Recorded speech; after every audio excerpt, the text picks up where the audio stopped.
जरूरत के समय पर्याप्त मदद मिलना हर पल संभव नहीं होता।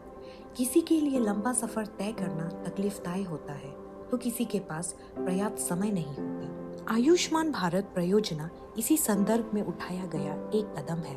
अपने हेल्थ एवं वेलनेस केंद्र के जरिए आयुष्मान भारत परियोजना मेडिकल सेवा एवं परामर्श जन सामान्य तक उपलब्ध कराने का काम करता है। ये सुविधाएं प्रदेश के कोने कोने में मौजूद केंद्रों में पर्याप्त की जा सकती है। ई संजीवनी ऐप का लाभ उठाने के लिए दिए गए प्रक्रियाओं का पालन करें। ई संजीवनी ऐप प्ले स्टोर से डाउनलोड करें, पेशेंट्स रजिस्ट्रेशन पे क्लिक करें, अपना मोबाइल नंबर एंटर करें। प्रक्रिया समाप्त होने के बाद आपके नाम एक टोकन जारी किया जाएगा। अनुसूचित होते ही आप लॉगिन करें और डॉक्टर से सीधा संवाद करें।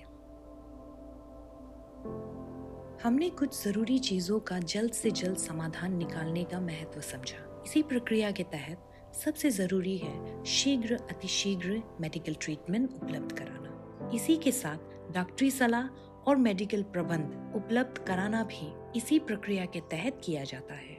यही नहीं, फॉलो अप ट्रीटमेंट पर भी इस प्रक्रिया के तहत ध्यान दिया जाता है।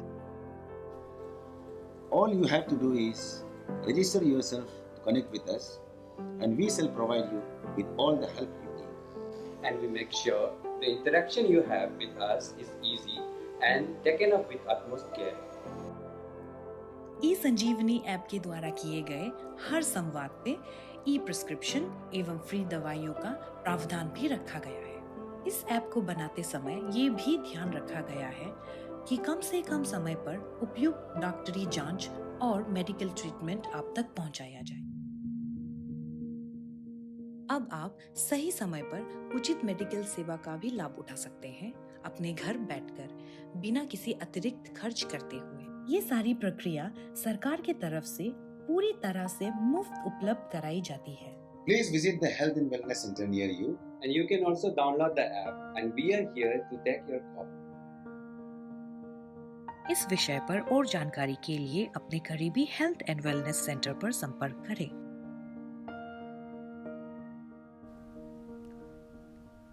नमस्कार, आपकी होस्ट दीपिका लाल डीडी अरुण प्रभा के विशेष कार्यक्रम डॉक्टर स्पीक में आप सभी का स्वागत करती है।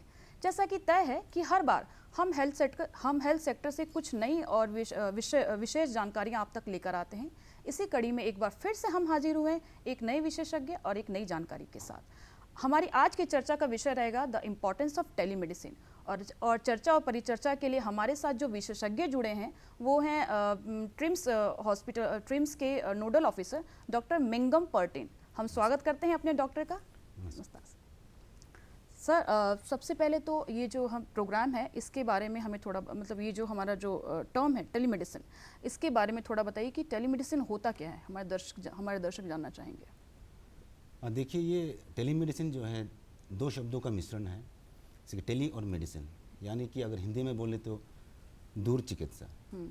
इसमें हम क्या करते हैं, जैसे कि हमारे जो रिमोट एरियाज़ पे, जो दूर दराज पे जो पेशेंट्स पे रहते हैं, तो उनको वो लोग जो है जो स्पेशलिस्ट का जो चिकित्सा का जो उनको सुविधा नहीं मिल पाता है, तो वो लोग इसे इलेक्ट्रॉनिक मीडिया के थ्रू से, जैसे कि हमारा टेलीहब है, तो उस पर तो इलेक्ट्रॉनिक मीडिया के थ्रू से हम लोग उनको टेली कंसल्टेशन कराते हैं।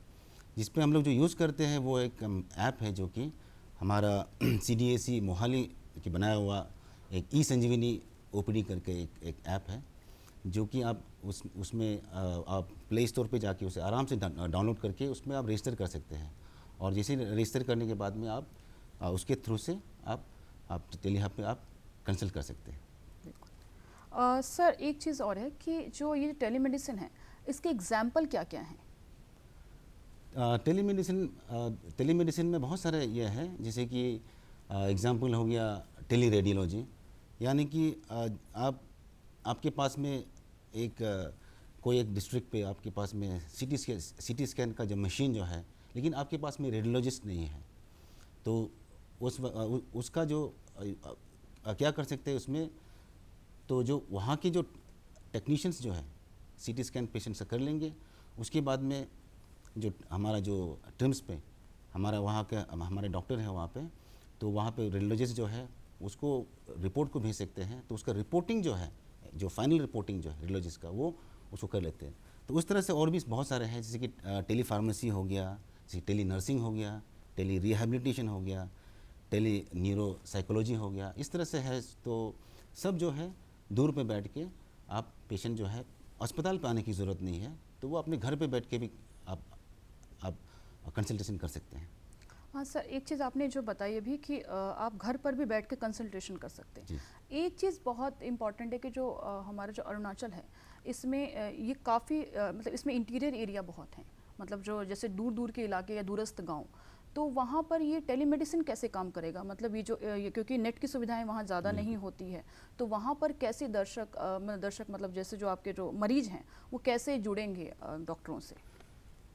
हाँ बिल्कुल, इसमें हमारा जो ई संजीवनी जो है, तो इसमें ई संजीवनी शुरुआत में हम लोगों का ये था कि ई संजीवनी आयुष्मान भारत, तो इसके तहत इसको स्टार्ट किया था इसको। तो इसमें क्या करते हैं कि जैसे कि हमारा आपने जैसे पूछा कि इंटीरियर प्लेस पे जहाँ नेट नहीं है, तो वहाँ जो टेली कंसल्टेशन जो है, क्योंकि हम लोग जो इंटरनेट बेस्ड होता है तो मेनली, तो वहाँ थोड़ी सी दिक्कतें आएंगी, लेकिन उस पे भी अगर हमारा जो मोबाइल नंबर है, मोबाइल नंबर में आप वॉइस कॉल करके भी लोग कर सकते हैं। मतलब कहने का मतलब है कि एक अल्टरनेट तरीके के रूप में हम लोग वॉइस कॉल का भी इसमें बिल्कुल, इस्तेमाल कर बिल्कुल, सकते हैं। बिल्कुल। ठीक है सर, ये बहुत अच्छी इंपॉर्टेंट जानकारियां सर ने दी हैं कि आप वॉइस कॉल के ज़रिए भी टेलीमेडिसिन से जुड़ सकते हैं। ज़रूरी नहीं कि आपके पास नेट कनेक्शन ही हो, यदि नेट कनेक्शन नहीं है तो उसके अल्टरनेट तरीके के रूप में आप इसका इस्तेमाल कर सकते हैं। एक चीज़ और है कि ये जो अभी जो टाइम चल रहा है, ये आपका कोविड पीरियड है, तो एक हमारे दर्शकों को ये आप बताइए कि कोविड के दौर में ये जो टेलीमेडिसिन है ये कितना हेल्पफुल रहा है, क्योंकि बहुत सारे लोग ऐसे भी हैं जो इसके मरीज़ हैं हमारे। बिल्कुल, जैसे कि लास्ट जो मार्च 2020 से हमारा जो ये पैंडमिक जो है, कोविड का जो पैंडमिक जो शुरू हुआ है, तब से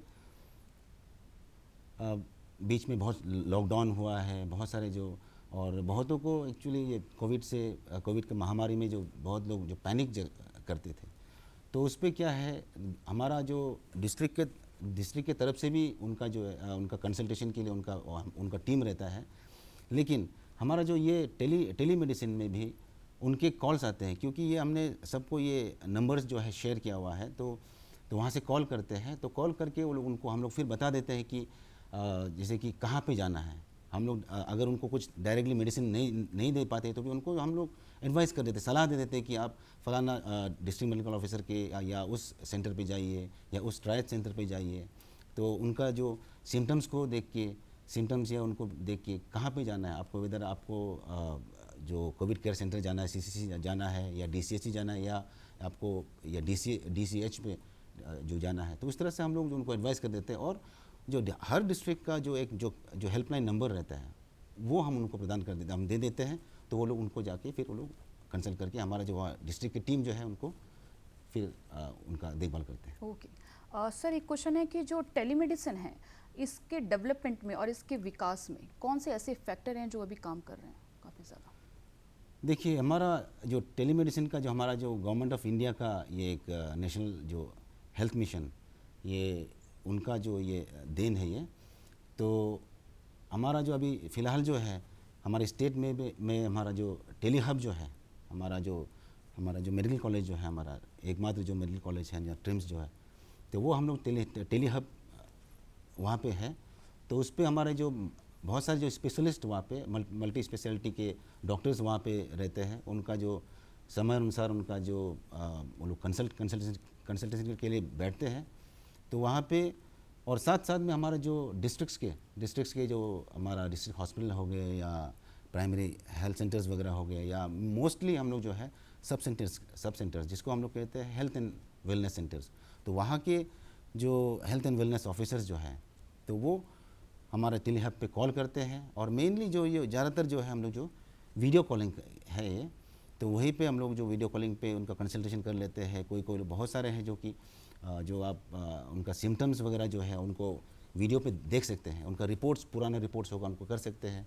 तो उसी तरह से हम लोग को वहाँ पे हम लोग ये करके फिर हम लोग उसको प्रिस्क्रिप्शन कहते हैं, हम लोग प्रिस्क्राइब भी करते हैं मेडिसिन उसको। तो जो कि वहाँ की जो हेल्थ एंड वेलनेस जो सेंटर है वहाँ पे भी हम लोगों ने जो कंप्यूटर और जो प्रिंटर वगैरह सब दिया हुआ है, तो वहाँ पे वो लोग उसको उस ई प्रिस्क्रिप्शन को वो लोग उसको प्रिंट आउट करके आप नज़दीक वाले या उसी अस्पताल के हेल्थ एंड वेलनेस सेंटर के ही आप फार्मेसी से आप आराम से उसका avail मेडिसिन कर सकते हैं। बिल्कुल ले सकते हैं वहाँ से, वो भी फ्री ऑफ कॉस्ट है।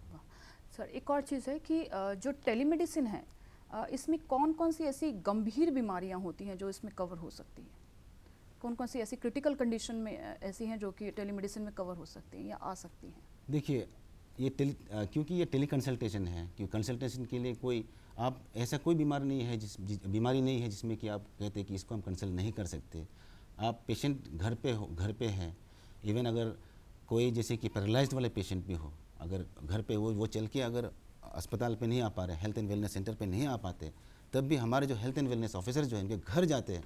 हमारे ऐप के वो जो उनके पास में टैब होता है, जो अगर नेट होगा तो उनके थ्रू से करके हम लोग घर पे भी हम लोग कंसल्ट करते हैं। तो ऐसा नहीं, कोई बीमारी नहीं है कि जिसमें कि आप इन्हें ये कर सकते कि ये कंसल्ट नहीं कर सकते। तो मेरा मतलब है कि कोई भी बीमारी, कोई भी क्रिटिकल कंडीशन हो, आप कंसल्ट कर सकते हैं। तो उसमें क्या है कि जो वहाँ पे जो ट्रीटमेंट लायक अगर कोई न कर पाना चीज़ हो तो हम लोग यहाँ जो स्पेशलिस्ट जो है उसको देख के उनको एडवाइस कर देते हैं कि आपको फलाना जो है कहाँ पे जाना है और कितने जल्दी आपको जाना है, क्या क्या टेस्ट करना है, वो ये करते हैं।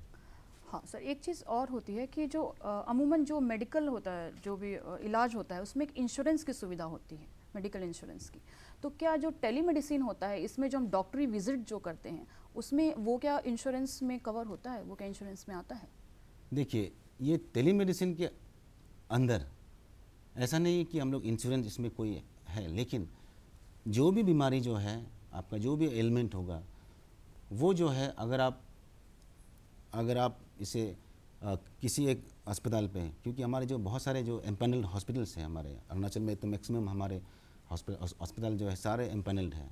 तो जो वहाँ जाके वहाँ पे अगर आप चिकित्सा कराते हैं तो आप सीमाई जो कि है चीफ मिनिस्टर्स आरोग्य अरुणाचल योजना, इसके अंतर्गत आप आराम से इसको आप इंश्योर कर सकते हैं। बिल्कुल ठीक। सर एक चीज़ और कि जो टेलीमेडिसिन होती हैं इसकी तो कोई, आपने बोला कि इसकी कोई सीमा नहीं है, मतलब इसमें कोई क्रिटिकल कंडीशन जैसा कुछ नहीं कि आपकी कंडीशन ये है तो आप इसमें नहीं आ सकते या फिर इस कंडीशन में नहीं आ सकते। लेकिन कुछ चीज़ें ऐसी हैं कि अभी भी चैलेंज है टेलीमेडिसिन को 100% के लक्ष्य तक पहुंचाने के लिए, क्योंकि बहुत सारी प्रॉब्लम, क्योंकि इसका सीधा संबंध टेक्नोलॉजी से है। तो ऐसी क्या क्या चैलेंजेस हैं जो टेलीमेडिसिन में आप लोगों को अभी भी फेस करना पड़ रहा है? देखिए सबसे ज़्यादा दिक्कत हमें तब आती है जब जो दूर दराज के जो इंटीरियर वाले जो जगह है वहाँ पे नेट की जो सुविधा जो है, इंटरनेट का जो फैसिलिटी जो है वो नहीं हो पाता है। तो मेनली क्योंकि हमारा जो ये टेलीमेडिसिन जो है दोनों ऑडियो विजुअल है, तो सबसे अच्छा आपको जो चिकित्सा या टेलीकंसल्टेशन तब होगा जब आप दोनों ऑडियो भी हो और वीडियो भी हो। तो इसी पे ही कभी कभी हम लोग जो है ये तकलीफ उसमें आ जाता है। तो इसके लिए क्या कुछ सर किया भी जा रहा है कि मतलब ये पूरी तरह से कारगर है? क्या कुछ इस तरह का कोई ऐसा गवर्नमेंट कोई स्टेप लिया गया है या फिर आप लोगों की तरफ से कोई इनिशिएट लिया गया है क्या? हाँ बिल्कुल, गवर्नमेंट की तरफ से अभी लगातार ये हर जगह पे जैसे कि नेट का फैसिलिटी, जैसे कि स्पेशली जो जहाँ पे BSNL का कनेक्शन है, BSNL का नेटवर्क है, तो वहाँ पे जो वाईफाई प्लेस हमारे जो हेल्थ एंड वेलनेस सेंटर पे जो वाईफाई का कनेक्शन देना है, तो ये तो हम जो गवर्नमेंट की तरफ से जो इनिशिएटिव जो अभी चल रहा है। बिल्कुल। सर एक चीज़ और कि जो टेलीमेडिसिन आपने पहली लाइन में बोला कि ई संजीवनी ऐप, ई संजीवनी सेवा के बारे में आपने बताया, थोड़ा सा बताइए कि ये 2000 शायद साल 2019 में ही ये लॉन्च हुआ है। बिल्कुल। तो इसमें मैं जानना चाहूँगी या फिर हमारे दर्शक भी जानना चाहेंगे कि अरुणाचल प्रदेश में इसका क्या रुझान है, क्या इंटरेस्ट है यहाँ पे लोगों का, मतलब किस तरह से वो ई संजीवनी ऐप से जुड़ सकते हैं, कितने हॉस्पिटल हैं जो इसमें जुड़े हुए हैं? देखिए हमारा जो अभी जो ई संजीवनी का जो है, तो हम इसे 3 टायर में इसको हम लोग ये करते हैं, जिसकी फर्स्ट टायर जो है जैसे कि हो गया सब सेंटर के लेवल पे। सब सेंटर जो कि हम लोग हेल्थ एंड वेलनेस सेंटर कहते हैं, तो सब सेंटर वाले जो है वो लोग इसको जो PHC के जो डॉक्टर्स जो है वहाँ पे वो लोग उनको कंसल्ट करेंगे। सेकेंड टायर में जो जाता है कि और जो फर्स्ट टायर में जैसे कि सब सेंटर में जो पेशेंट जो है सब सेंटर पे जाएंगे, तो सेकंड टायर पे है जो सब सेंटर से फिर जो है पीएचसी पे कंसल्ट करेंगे। जो थर्ड टायर पे जो है जो टेली हब, जो कि हमारा मेडिकल कॉलेज हो गया, तो जहाँ पे चिकित्सा का ज़्यादा ये है, सुविधा ज़्यादा है, तो वो है। तो अभी तक जो हम लोग जो है ज़्यादातर हम जो ये कर रहे हैं, क्योंकि जितना जो रीच हम लोग का ज़्यादा हो, तो हम लोग जो है ज़्यादा से ज़्यादा हम लोग रिमोट एरिया पे करते हैं जाके, जो कि हम सब सेंटर पे ज़्यादा हम लोग ज़्यादा ध्यान दे रहे हैं। तो हमारे यहाँ पे सब सेंटर्स अभी तक जो अरुणाचल में जो है अराउंड मोर देन 250 जो है हम लोग का जो सब सेंटर्स इसमें जुड़े हुए हैं अभी। तो वहाँ से हमारा लगभग जो हर रोज़ कॉल आता है वहाँ से। तो इस तरह से जो हम लोगों का जैसे कि अभी तक का, जैसे कि ये हमारा ये शुरुआत जो ई संजीवनी का जो हम लोगों का यहाँ पे जब जो टेलीमेडिसिन का जो शुरुआत जो है हमारा सितंबर 2020 में शुरू हुआ है, जो कि और हमने फर्स्ट कंसल्टेशन जो है टेली कंसल्टेशन जो है हमने 26 सितंबर 2020 में हमने फर्स्ट कंसल्टेशन किया। तब से लेके अप्रैल तक 7 महीने में हमारा जो उस समय हम ओनली जो स्पेशलिस्ट के कंसल्टेशन करते थे, तो 181 कंसल्टेशंस उसमें हम लोगों ने किया, स्पेशलिस्ट कंसल्टेशंस। उसके बाद में अप्रैल को फिर हमारे जो ऑनरेबल हेल्थ मिनिस्टर जो है हमारे आलो लिबांग जी ने इसको ई संजीवनी जो आयुष्मान भारत को उन्होंने ई संजीवनी ओपीडी को लॉन्च किया। उसके बाद में इस ऐप को पब्लिक के लिए उन्होंने ओपन डिक्लेयर करवाया। तो तब से जो मई महीने से लेके हमारा जुलाई तक जो 3 महीने के अंदर में, तो हमारा जो कंसल्टेशन जो है हमारा ओनली 3 महीने में हमारा स्पेशलिस्ट कंसल्टेशंस 189, और साथ में मेडिकल ऑफिसर्स भी हम लोग का जो जनरल जो ड्यूटी मेडिकल ऑफिसर्स या 2 हमारे पास में करते हैं, जो कि सुबह 6 से 10 बजे तक, सुबह 6 बजे से लेकर रात के 10 बजे तक, तो 16 आवर्स वो लोग हमेशा ऑनलाइन उनका कंसल्ट करते हैं। तो उनका भी बड़ा योगदान रहा है। तो उस तरह के जो जनरल कंसल्टेशन जो है वो हमारा 478। तो देखिए आप इसमें देख सकते हैं कि जब इनिशियल 7 मंथ्स में ज़्यादा जो अवेयरनेस ना होने के कारण से हमारे पास सिर्फ 181 था। उसके बाद में 3 महीने में 189 प्लस 478।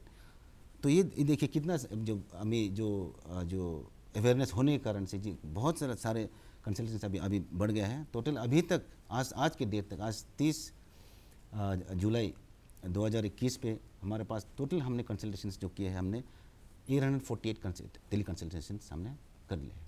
अच्छा सर, एक चीज़ और बताइएगा कि क्योंकि अभी जो ये टाइम चल रहा है, ये कोविड का टाइम चल रहा है, तो इसमें टेलीमेडिसिन के ज़रिए आप लोगों के यहाँ पे कितने पेशेंट आप लोगों के दर्ज हुए हैं कोविड के, और वो किस तरह के पेशेंट्स हैं? कोविड के पेशेंट आए हैं क्या आपके पास? कोविड के पेशेंट्स आते हैं, लेकिन उनको हम लोग जनरल में करते हैं, उनको हम लोग अलग से कोविड का नहीं करते। फिर हमने, जैसे मैंने पहले कहा कि हमने इसको जो डिस्ट्रिक्ट जो हमारा जो टास्क फोर्स है जो या रैपिड रेस्पॉन्स टीम है, तो उनको हैंड ओवर कर देते हैं। तो सर एक चीज़ और, जो स्वास्थ्य सेवाएं हैं, जो हमारा हेल्थ जो सेक्टर है, क्योंकि टेलीमेडिसिन बहुत ही न्यू टर्म है, बहुत ही नया टर्म है, तो ये स्वास्थ्य सेवाओं को कैसे आगे लेके जाएगा? भविष्य इसका क्या है?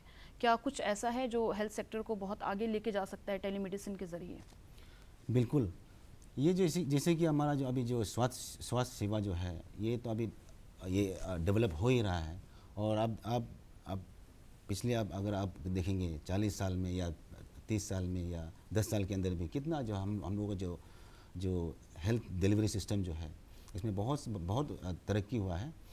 तो ये टेली कंसल्टेशन ये भी एक तरह से एक तरक्की है। और ये इस टेली कंसल्टेशन के द्वारा अगर ये बाद में तो अगर हुआ तो हम लोग इवन जो सर्जरीज़ वगैरह जो है, जो डिफ़िकल्ट सर्जरीज़ जो है, तो वो भी हम लोग करवा सकते हैं। जैसे कि एग्जांपल हो गया, कोई बाहर बैठे हुए, कोई जैसे कि कोई बाहर के देश पे या यूएस पे जो कोई बैठा हुआ है, या कोई भी कहीं भी जगह हो जहाँ पे कोई एक सुपर स्पेशलिस्ट है बैठा हो, तो वहाँ पे कोई मरीज है जो कि जिसको सिर्फ एवैक्यूएट नहीं कर पा रहे हैं, तो ऐसा कोई सर्जरीज़ होंगे जो कि ओटी में अगर आपके पास में सारा सुविधा ओटी का सुविधा हो, तो आप वहाँ पे जो टेली कंसल्टेशन के द्वारा से वो उनको डायरेक्ट करेंगे और वो उसी तरह से वो लोग करेंगे। तो उस तरह से हम लोग जो है इसको और आगे बढ़ा सकते हैं। सर एक चीज़ और, जैसे आपने बोला कि सारी चीज़ें टेक्नोलॉजी से रिलेटेड हैं, सभी चीज़ें तकनीक से जुड़ी हुई हैं, तो जब आपने ये भी कहा कि एक जगह की यदि आपके पास नेट नहीं है तो आप वॉइस कॉल के ज़रिए भी आप टेलीमेडिसिन का हेल्प ले सकते हैं। तो एक चीज़ और हमारे दर्शक जानना चाहेंगे सर कि ये जो ऑनलाइन प्रिस्क्रिप्शन है कि ये कितना अभी लीगल है, क्योंकि पहले तो नहीं था कि आप किसी को कहीं व्हाट्सएप पर यदि आप किसी को प्रिस्क्राइब करते हैं तो वो चीज़ें पहले लीगल नहीं थी, क्या अभी लीगल हैं, क्या वो चीज़ मान्य है अभी? बिल्कुल बिल्कुल, क्योंकि ये देखिए ये पहले जब ये था कि ये हमारा जो ड्रग एंड कॉस्मेटिक्स एक्ट के तहत जो जिसमें कि जो हमारा पहले मैंने बताया कि टेली फार्मेसी, तो उसमें क्या है कि आप ऑनलाइन आप बहुत लोग जो है आप ऑनलाइन आप जो दवाइयाँ जो है आप मंगाते हैं जैसे, तो वो चीज़ जो है कुछ ड्रग्स है इस पर शेड्यूल एच ड्रग्स, तो वो उनका जो है स्पेशली आप उनको आप जो लीगल नहीं है वो चीज़ जो है, और इस तरह से टेली कंसल्टेशन करते हैं जो ई प्रिस्क्रिप्शन जो है, तो उस तरह का पहले जो ये नहीं था। लेकिन हाल ही में जैसे कि उन्होंने हमारे जो गवर्नमेंट ने इसको लीगलाइज कर दिया है, उसमें सिर्फ यही है कि एक रजिस्टर्ड जो मेडिकल प्रैक्टिशनर जो कि हमारा इंडियन जो मेडिकल काउंसिल जो एक्ट 1956 के इस पर जो अगर वो रजिस्टर्ड हो, वो अगर उनका जो उसमें उसका बाकायदा उनका जो रजिस्ट्रेशन नंबर सारा जो उसका जो है जो रजिस्ट्रेशन नंबर है उनका वो होना है, तो अगर हो तो वो बिल्कुल लीगलाइज्ड है। बिल्कुल, सर ने बहुत ही इम्पॉर्टेंट जानकारियाँ दी हैं हमें, हमारे दर्शकों को बहुत सारी चीज़ें सर ने इसमें बताई हैं, जैसे कि आप यदि आपके पास नेट की सुविधाएं बहुत अच्छी नहीं हैं तो आप वॉइस कॉल के ज़रिए भी टेलीमेडिसिन से जुड़ सकते हैं।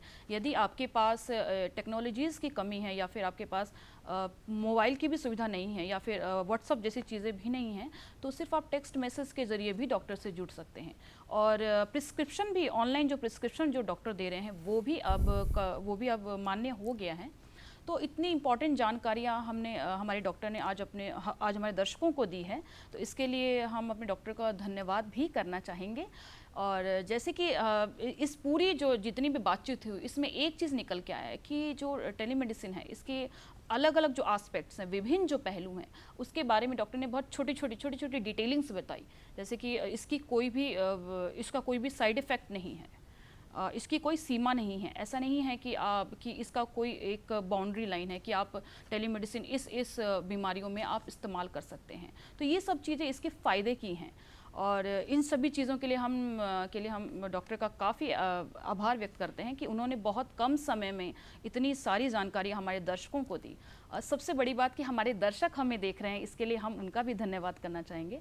आशा है कि उन्हें हमारे ये कार्यक्रम काफ़ी पसंद आया होगा और टेलीमेडिसिन से जुड़ी हुई तमाम जो जानकारियाँ हैं उन्हें आज मिली होगी। साथ ही हम डॉक्टर का भी धन्यवाद करना चाहेंगे। Thank you doctor. और हम अपने दर्शकों से भी विदा लेना चाहेंगे। आप सभी देखते रहिए डीडी अरुण प्रभा।